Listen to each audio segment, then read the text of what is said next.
पर मुझे राजेंद्र जून और राजेश जून में फाइट दिखाई दे रही है।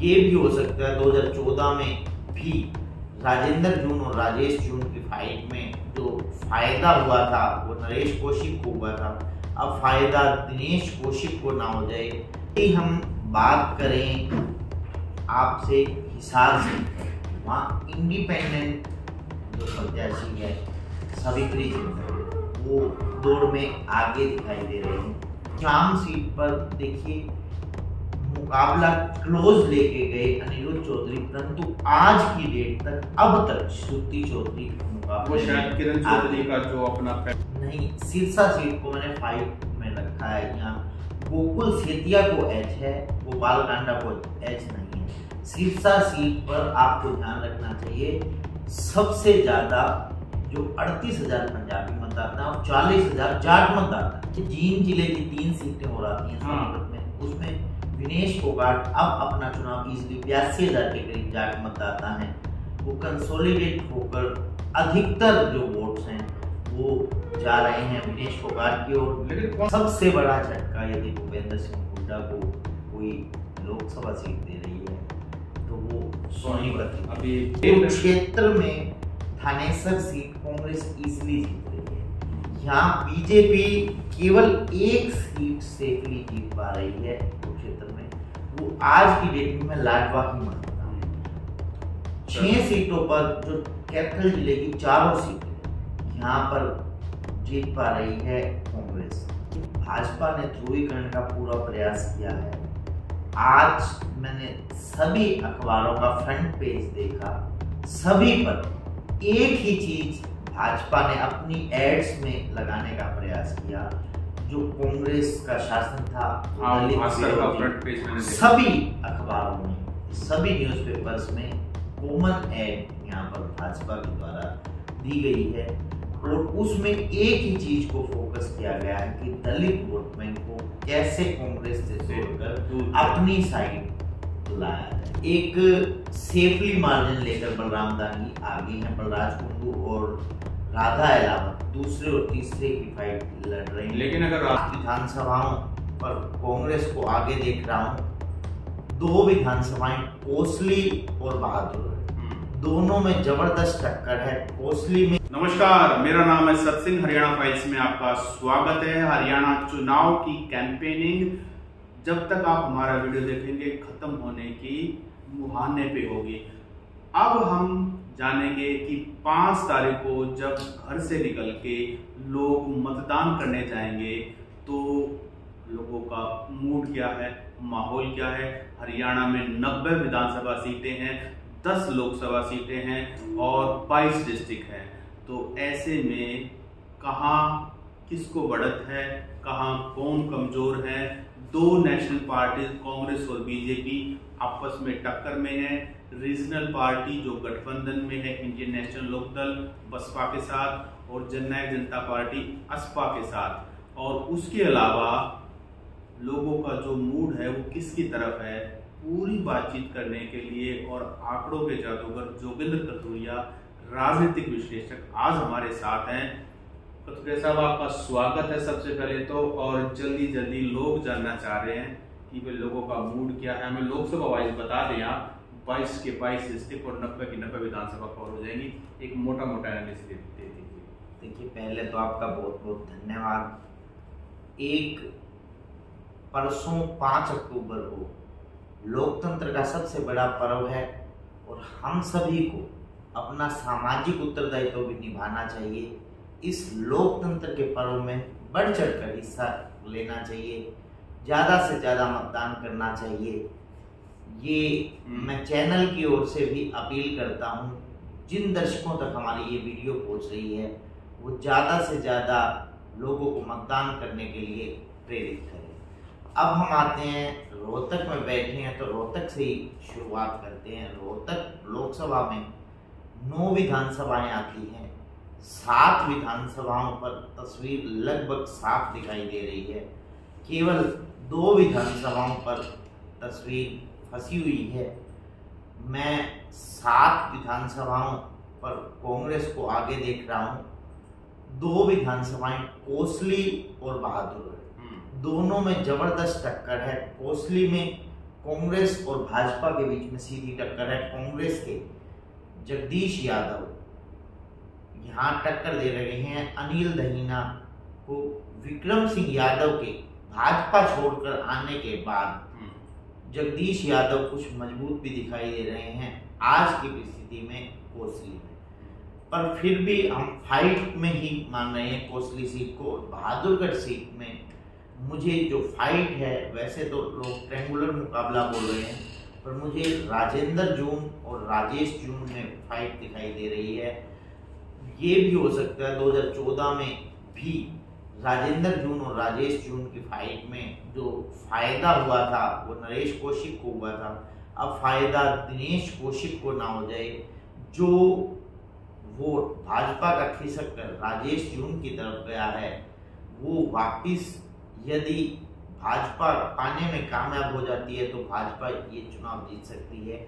यदि जो जाट कम्युनिटी का वोट बैंक जो बट रहा है राजेंद्र जून और राजेश जून में, वो वापिस राजेंद्र जून की तरफ आ जाता है, तो यहाँ पर राजेंद्र जून भी ये चुनाव जीत सकते हैं। यदि राजेश जून अपने इस जो वोट बैंक को बनाए रखने में कामयाब होते हैं तो राजेश जून ये चुनाव जी।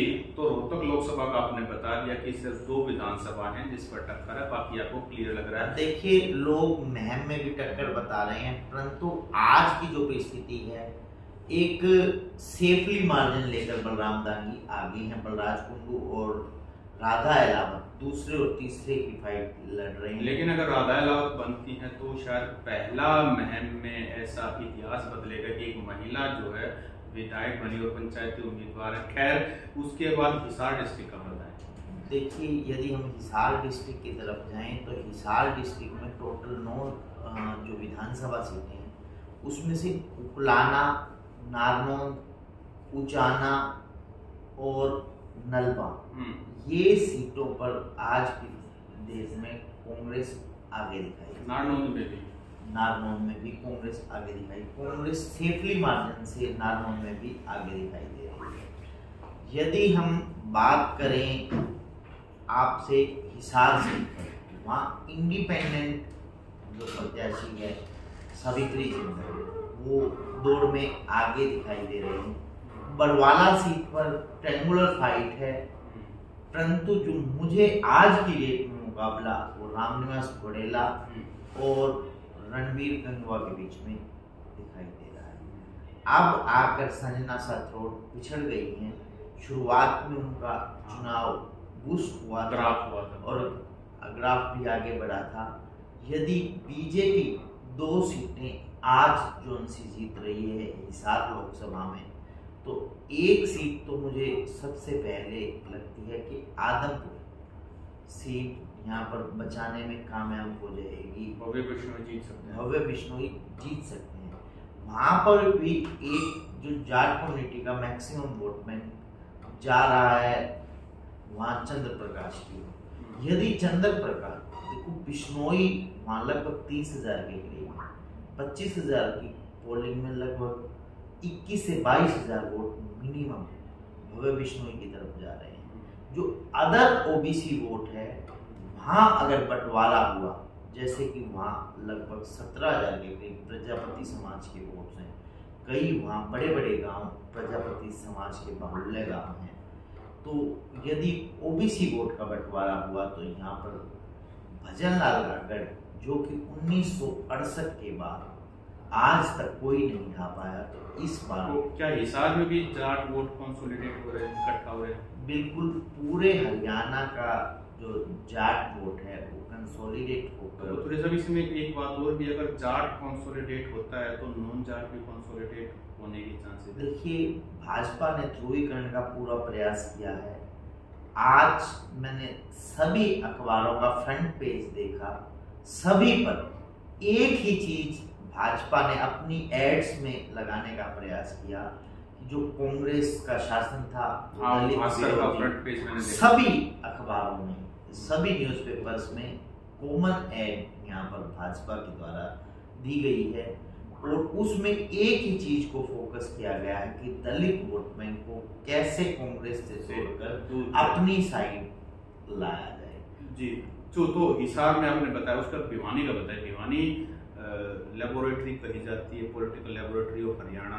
भिवानी का क्या मूड है? भिवानी देखिए, भिवानी जो शहर है वो सीट तो भाजपा आज की डेट में आ गई। कामरेड साहब बड़े अच्छे कैंडिडेट हैं, साफ। वहां पर इंदु शर्मा भी अच्छे खासे वोट ले रही हैं, तो वहां पर अभिजीत भी अच्छे वोट ले रहे हैं। मैं ये कह रहा हूँ मल्टी कॉर्नर कॉन्टेस्ट है, परंतु जो एज है वो भाजपा की घनश्याम शराफ को लग रही है। हाँ, तो शाम सीट का बताएं।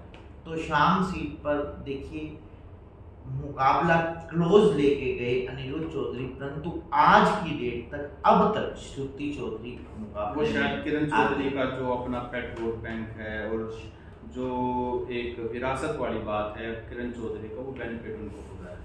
देखिए, भिवानी जो लोकसभा की ओवरऑल बात करें तो 4 सीटों पर मुझे कांग्रेस आगे दिखाई देती है, 4 सीटों पर भाजपा आगे दिखाई देती है। सबसे जो ताज्जुब होगा दर्शकों को, नांगल चौधरी, अभय सिंह यादव हार रहे हैं, मंजू चौधरी जीत रहे हैं। अभय सिंह ने वैसे काम बहुत करवाए वहाँ के नाड़े रोडों का, परंतु वहां पे तो वन साइडेड सा हो रखा है चुनाव, मार्जिन बड़े मार्जिन से वह मंजू चौधरी चुनाव में आगे थे। वहां जाट और गुर्जर वोट कंसोलिडेट एक मुश्त वहां मंजू चौधरी की तरफ जा रहा है, और यही कारण है कि वहां पर मंजू चौधरी, इनके ससुर भी 2 बार विधायक रहे हैं, फूसाराम जी और राव दान सिंह जीत रहे हैं।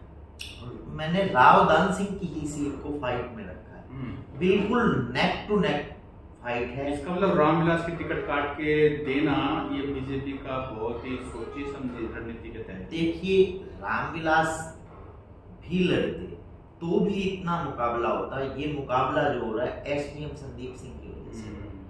कभी लोहारू हल्के के 12 गांव तोड़कर महेंद्रगढ़ में शामिल किए गए थे, और वो 12 गांव जो एसडीएम संदीप सिंह का मजबूत पक्ष है, और वो वोट बैंक पहले रावदान सिंह को भूपेंद्र सिंह हुड्डा के नाम पर इजिली मिलता था। इस बार वहां बड़ी सेन मारी हो रही है। यदि जाट वोट बैंक अभी भी खिसक कर भूपेंद्र सिंह हुड्डा के नाम पर रावदान सिंह की तरफ आ गया तो रावदान सिंह के चुनाव निकाल सकते। भिवानी का ये हो गया। उसके बाद हम थोड़ा सा और आगे बढ़ते हैं जीटी रोड बेल्ट पर कुरुक्षेत्र लोकसभा का बताएं। कुरुक्षेत्र देखिए, कुरुक्षेत्र लोकसभा गृह क्षेत्र मानिए आप वर्तमान मुख्यमंत्री का नायब सिंह सैनी का, परंतु वो लड़वा से रहे हैं। हेमा मालिनी को बुलाया उन्होंने कल रोड शो। तो जो स्टारडम है वो सीएम का नहीं है, उन्हें बाहर से बुलाना। यहाँ हरियाणा में तो इस तरह से होता था कि जो मुख्यमंत्री का चेहरा होता था या वर्तमान मुख्यमंत्री होता था वो औरों के लिए रोड शो करता था। यहाँ मुख्यमंत्री को रोड शो करवाना पड़ रहा है, चुनाव फंसा हुआ है। वहां पर इनेलो से साठगांठ कर यहाँ शेर सिंह बडशामी की जो पुत्रवधू हैं सपना बडशामी, उनका वोट यहाँ बीजेपी की तरफ ट्रांसफर करवाने का प्रयास किया जा रहा है। और इसकी एवज में जो अमीर चंद मेहता जो बीजेपी के कैंडिडेट हैं एलनाबाद में, उनका वोट बैंक यहाँ पर अभय सिंह चौटाला की ओर ट्रांसफर करवाने का प्रयास किया जा रहा है। ये एक इंटरनल सेटिंग जो हमें गुप्त सूत्रों से पता चला है। लाडवा सीट की बात, लाडवा सीट की बात। कुरुक्षेत्र में और भी सीटें हैं बाकी, जैसे अपने देखिए थानेसर की सीट है, जो कुरुक्षेत्र में थानेसर सीट कांग्रेस इजीली जीत रही है। यहाँ बीजेपी केवल 1 सीट सेफली जीत पा रही है कुरुक्षेत्र में, वो आज की डेट में मैं लाडवा ही मानता हूँ। 6 सीटों पर जो कैथल जिले की 4 सीटें यहाँ पर जीत पा रही है कांग्रेस। 4 सीटों पर कांग्रेस की बढ़त दिखाई दे रही है। यदि हम कुरुक्षेत्र जिले की गुला सीट की बात करें, वहाँ भी कांग्रेस बढ़त बनाए हुए है। पिहोवा सीट की बात करें, वहाँ भी कांग्रेस बढ़त बनाए हुए है। और बाकी मैं 2 सीटों को फाइट में रख रहा हूँ, रादौर और शाहबाद को। यहाँ पे फाइट दिखाई दे रही है। अच्छा, अम्बाला ही बताइए, जिसमें अनिल विज चुनाव लड़ रहे हैं, चित्रा सरवारा चुनाव लड़ रही हैं। देखिए, यदि अम्बाला की ओवरऑल स्थिति की बात करें, अम्बाला जो लोकसभा उसमें 3 डिस्ट्रिक्ट हैं। सबसे पहले पंचकुला, देखिए वहाँ पर नेक टू नेक फाइट है पंचकुला में, और जो पंचकुला नहीं सॉरी कालका में नेक टू नेक फाइट है। ऊट किसी भी करवट बैठ सकता है, शक्ति रानी शर्मा भी जीत सकती हैं, प्रदीप चौधरी भी जीत सकते हैं, परंतु आज की डेट में जो लिटिल बिट एज है वो शक्ति रानी शर्मा को दिखाई दे रहा है। यदि हम पंचकुला की बात करें तो चंद्रमोहन बिश्नोई आज की स्थिति में जो ज्ञानचंद गुप्ता जी हैं उन पर भारी दिखाई दे रहे हैं। हम यमुनानगर जिले की बात करें तो 3 सीटें, केवल 1 सीट सरगोड़ा कांग्रेस को एज है, वहाँ भाजपा दूसरे नंबर पर, और इनेलो के ब्रिजपाल छप्पर भी अच्छे खासे वोट, जो कि कांग्रेस के नेता होते थे, अभी विधानसभा चुनावों में टिकट ना मिलने से नाराज होकर इनेलो के टिकट पर चुनाव लड़ रहे हैं, अच्छे खासे वोट ले रहे हैं, परंतु एज आज की स्थिति में भी कांग्रेस को ही है। यदि हम बात करते हैं अम्बाला डिस्ट्रिक्ट की 4 सीटें, जो नारायणगढ़ सीट कांग्रेस शैली गुर्जर जीत रही हैं, अम्बाला सिटी कांग्रेस जीत रही है, मुलाना कांग्रेस जीत रही है। केवल यहाँ पर अम्बाला जो कैंट सीट है अनिल विज को एज है, पर चित्रा सरवारा ज्यादा पीछे नहीं है, कमाल कर सकते हैं, हो सकता है। जीटी रोड बेल्ट पे ही हम हैं, तो सोनीपत का बताएं। सोनीपत भी एक इम्पोर्टेंट सीट है, हुड्डा के इन्फ्लुएंस वाली सीट है, यहाँ क्या आपको देख रहे हैं? देखिए, सबसे बड़ा झटका यदि भूपेंद्र सिंह हुड्डा को कोई लोकसभा सीट दे रही है तो वो सोनीपत। अभी सोनीपत में आज की स्थिति में जो सोनीपत लोकसभा है 4 सीटें कांग्रेस मुझे लगता है कि इजीली निकाल पा रही है। बड़ौदा, इंदुराज भालू, जो यहाँ पर कपूर सिंह नरवाल और प्रदीप सांगवान, जो भालू के विरोध का वोट 2 जगह बढ़ रहा है, तो उसका फायदा मिल रहा है भालू को, भालू इजीली ये चुनाव जीत पा रहे हैं। खरगोदा 1 लाख के करीब जाट मतदाता है, उनके पास भूपेंद्र सिंह हुड्डा के अलावा ज्यादा ऑप्शन दिखाई नहीं दे रहे। वोट बैंक में सेंध जरूर लगाई पवन खरगोदा में, पर इतनी बड़ी सेंध नहीं लगा पाए कि वो चुनाव जीतने की स्थिति में आ पाए। अब तो ये कहने लगे हैं कि आप कैंडिडेट को मत देखो, हुड्डा साहब को देखो, तो उससे फायदा मिलता है। तो मुझे लग रहा है कि यहाँ भी कौन सी फंसी हुई है सीट, कौन सी फंसी हुई है सोनीपत लोकसभा में? देखिए, मुझे सोनीपत में कोई भी सीट फंसी हुई नहीं दिखाई। गन्नौर मुझे आज की डेट तक देवेंद्र कादियान को एज है। तो राहुल गांधी और दीपेंद्र हुड्डा के रोड शो से फायदा हुआ? बिल्कुल फायदा हुआ, बिल्कुल नजदीकी मुकाबले में आ गई हैं। अरविंद शर्मा वहाना आज की डेट में भाजपा के अरविंद शर्मा आगे दिखाई दे रहे हैं। उसमें भी दिक्कत लग रही है। देखिए, जींद जिले की 3 सीटें हो रही हैं सोनीपत में, उसमें विनेश फोगाट अब अपना चुनाव इजीली 82,000 के करीब जाट मतदाता हैं, वो कंसोलिडेट होकर अधिकतर जो वोट्स हैं वो जा रहे हैं विनेश फोगाट की ओर। लेकिन कंसोलिडेशन तो दोनों तरफ होगा ना, अगर जाट इकट्ठे तो दोनों जाट भी इकट्ठे होंगे, तो उसका इम्पैक्ट क्यों नहीं होगा? देखिए, हो रहा है, परंतु जो एक तो बारी का टैग है कैप्टन योगेश बैरागी पर, एक नया वो तैयारी कर रहे थे सफेदों से टिकट। अगर सुरेंद्र लाठौर तो तस्वीर अलग होती है। सुरेंद्र लाठौर बल्कि इंटरचेंज हो जाते दादा रामकुमार गौतम जुलाना से और कैप्टन योगेश बैरागी सफेदों से होते तो ज्यादा, क्योंकि वहां पर ओबीसी वोट्स की तादाद अच्छी खासी है और यहाँ पर ब्राह्मण वोट्स की तादाद अच्छी खासी है, तो इंटरचेंज होना चाहिए सही। और वो सबसे इम्पोर्टेंट सीट है उचाना का बता। देखिए, उचाना वैसे ही हिसार में, लेकिन हम तो भूल गए थे। मैं आपको बता चुका हूँ कि उचाना में आज की डेट में ब्रिजेंद्र सिंह को एज है, पर देवेंद्र अत्री और जो वीरेंद्र गोगड़िया हैं वो ज्यादा पीछे नहीं है। यहाँ पर दुष्यंत चौटाला 4थे स्थान पर। अच्छा, आप गुड़गांव, फरीदाबाद, गुड़गांव का बताएं। गुड़गांव देखिए, गुरुग्राम यहाँ भाजपा को बहुत बड़ा झटका देने वाला है। गुरुग्राम लोकसभा की 3 जो मेव बाहुल्य सीट्स हैं, तीनों पर और 4थी सीट पर भी 25% जो सोना, वहाँ रोहतास खटाना जीत रहे हैं। तीनों मेव बाहुल्य सीटों पर कांग्रेस जीत रही है। और गुरुग्राम की जो शहरी सीट है वहाँ भी एज आज की डेट में मोहित ग्लोवर को है। अब मुकेश जो शर्मा है, नवीन गोयल अब 3रे स्थान पर खिसक गए हैं।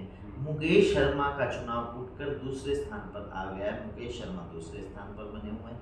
या नवीन गोयल अब आज की स्थिति में तीसरे स्थान पर रह सकते हैं। बादशाहपुर से आज की डेट में राव नरवीर आगे हैं। यहाँ अभी जो 1 लाख से अधिक जाट मतदाता हैं वो भी उलझन में है। लगभग 5 लाख से ऊपर के जो मतदाताओं वाली सीट है बादशाहपुर, यहाँ 19% जाट मतदाता है। 19% में अगर आप कैलकुलेट करेंगे तो 1,15,000 के करीब जाट मतदाता बनते हैं। तो 1,15,000 जाट मतदाता हैं, वो भी ये पूरी तरह से फैसला नहीं ले पाए हैं राव नरवीर को हरवाने के लिए वो कुमुदनी दौलताबाद को वोट दें या वर्धन यादव को दें। यदि यहाँ वोट बढ़ता है तो राव नरवीर इजीली दौलताबाद किसको नुकसान कर रही है? उनका तो वोट देखिए वर्धन यादव को भी इसलिए नुकसान कर रही है, उनका तो चुनाव लड़ने का सीधा फायदा। यहाँ कांग्रेस सीधा या तो कुमुदनी दौलताबाद को प्रत्याशी बना लेती तो कांग्रेस बिल्कुल आज फाइट में रहती। द्विकोणीय मुकाबले में राव नरवीर को दिक्कत होती। यदि वर्धन यादव आए हैं प्रत्याशी बन के तो कुमुदनी दौलताबाद यदि चुनाव नहीं जीते तो जाट कम्युनिटी ये सोचे जो एंटी भाजपा वोट है वो कंसोलिडेट होकर वर्धन यादव की तरफ आता है तो यहाँ चुनाव हार सकते हैं। फरीदाबाद का बताएं, फरीदाबाद में क्या लग रहा है? देखिए फरीदाबाद में भाजपा को अच्छी खासी सीट मिली। जो फरीदाबाद में 3 सीटें पलवल की जी, वो तो तीनों पे आज की डेट में एच कांग्रेस को जा रहा है। यदि हम बात करें फरीदाबाद की, फरीदाबाद में केवल 1 या 2 सीटों पर कांग्रेस फाइट दे रही है, बाकी सभी सीटें वहाँ भाजपा बढ़ रहा है। करनाल और सिरसा 2 हमारी सीटें बच गई हैं, 2 लोकसभा बच गई। करनाल का बताएं। देखिए सिरसा में आईएनएलडी को 3 सीट मिल सकती है, 2 सीट तो कंफर्म मिल रही हैं। नरवाना सीट मुझे लगता है कि आईएनएलडी जीत जाएगी, वहां पर कांग्रेस तीसरे स्थान पर है।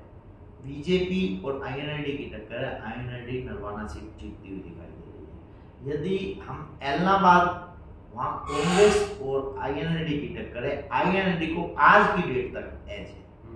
यदि हम बात करें तीसरी सीट रानिया की, रानिया भी अभय सिंह चौटाला के सुपुत्र हैं जो अर्जुन चौटाला चुनाव लड़ रहे हैं। अर्जुन चौटाला को एच है, यहाँ पर अर्जुन चौटाला पहले स्थान पर और उनका मुकाबला मुझे रणजीत चौटाला से ही दिखाई दे रहा है।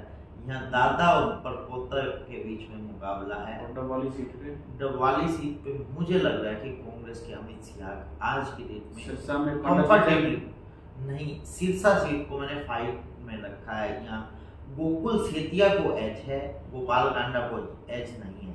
सिरसा सीट पर आपको ध्यान रखना चाहिए सबसे ज्यादा जो 38,000 पंजाबी मतदाता और 40,000 जाट मतदाता, इनका जो कॉम्बिनेशन बन रहा है वो गोपाल कांडा को भारी। अब करनाल लास्ट हमारे लोकसभा बचे, करनाल का बताएं। देखिए करनाल की जो लोकसभा सीट है, चौधरी भूपेंद्र सिंह हुड्डा 4 बजे वही प्रेस कॉन्फ्रेंस करके कैंपेनिंग को समापन भी करेंगे। देखिए मैं आपको बताऊं, करनाल जिस तरह से सीएम सिटी रहा, सीएम अब जो पूर्व सीएम है मनोहर लाल यहाँ के सांसद भी, उस हिसाब से जो प्रदर्शन नहीं कर पा रही भाजपा, यहाँ कांग्रेस को भी उम्मीद के अनुसार प्रदर्शन नहीं हुआ। कांग्रेस ने यहाँ टिकट वितरण में कुछ खामी छोड़ दी, परंतु बुल्ले शाह यहाँ फाइट में आ गए हैं। 3 सीटें जो पानीपत की हैं, तीनों सीटों पे फाइट हो रही है। यहाँ पर समालखा और पानीपत सिटी, पानीपत रूरल, तीनों में फाइट है। समालखा में तो कांग्रेस और भाजपा की सीधी फाइट है, पानीपत सिटी में ट्रायंगुलर फाइट है और पानीपत रूरल में कांग्रेस तीसरे पर पिछड़ गई है। यहाँ पर विजय जैन जो कि इंडिपेंडेंट कैंडिडेट हैं, उनकी टक्कर महिपाल ठांडा से हो रही है। और यदि हम आगे करनाल जिले की ओर बढ़ते हैं, घरोंडा में बिल्कुल जबरदस्त फाइट दे रहे हैं। यहाँ पर हरविंदर कल्याण को वीरेंद्र राठौड़ जो कि एआईसीसी के राष्ट्रीय सचिव भी हैं। उसके बाद यदि हम आगे बढ़ते हैं, करनाल शहर में आज भी एच है जो भाजपा को है। यहाँ नीलोखेड़ी में भी एच आज की डेट तक भाजपा को है। असम सीट कांग्रेस जीत रही है। इंद्री में एच आज की डेट तक भाजपा को है, परंतु राकेश कंबोज ज्यादा पीछे नहीं। तो अगर मैं बात करूं बीजेपी, कांग्रेस और इंडिपेंडेंट, आईएनएलडी, जेजेपी कितनी सीटें? देखिए 47 सीट्स कंफर्टेबली कांग्रेस यानी कि मेजॉरिटी बना रही है। 26 सीटें कंफर्टेबली भाजपा भी जीत रही है। ठीक है। और 3 सीटों पर INLD जीत रही है, 2 सीटों पर इंडिपेंडेंट जो बिल्कुल क्लियर देवेंद्र कादियान और सावित्री जिंदल ये मुझे चुनाव जीतते हुए दिखाई दे रहे हैं। और 12 सीटों पर फाइट है, 3 सीटें INLD जिनका जिक्र मैंने किया मैक्सिमम जीत सकते हैं, ये बिल्कुल जीत रहे हैं। जो 12 सीटों पर फाइट है उसमें किसी सीट पर इनेलो भी फाइट है। एक सीट पर आज आम आदमी पार्टी भी जीत के मुहाने पर खड़ी है। जगाधरी सीट ट्रायंगुलर फाइट में आम आदमी पार्टी को एज है। तो अनुराग ढांडा का मौका नहीं लगेगा। अनुराग ढांडा तो मुझे अगर पहले 3 में भी ना आए तो आप चौंकिएगा मत। अनुराग ढांडा उस तरह का प्रदर्शन नहीं कर पाए। कलायत जो सीट जो आम आदमी पार्टी ये सोच रही थी कि हम लोकसभा में जीत गए, वहां पर कांग्रेस का अच्छा खासा वोट बैंक था और वो anti BJP vote bank, BJP को जो भी टक्कर देगा उसको। तो ये था हमारा हरियाणा की 90 सीटों का एक आकलन, किसको बढ़त है, और कांग्रेस पार्टी का एक analysis. BJP party, Indian national Lokdal, Jannayak Janata party, independents, कहाँ टक्कर है, कहाँ किस पार्टी को बढ़त है। ये था हमारा जोगेंद्र कथुरिया जो आंकड़ों के जादूगर हैं और राजनीतिक विश्लेषक हैं। ग्राउंड रिपोर्ट काफ़ी समय से कर रहे हैं, आंकड़े जुटाते रहते हैं, बहुत सारे लोगों से बात करते रहते हैं। कथुरिया साहब, आपने इतना बढ़िया जो है हमें, क्योंकि अब चुनाव का कैंपेन एंड हो गया, हमारे भी शायद इसके बाद 1-2 और वीडियो आए, शायद लास्ट वीडियो हो हमारा। कथुरिया साहब, आप बने रहे, आपके पेशेंस के लिए बहुत बहुत धन्यवाद। नमस्कार।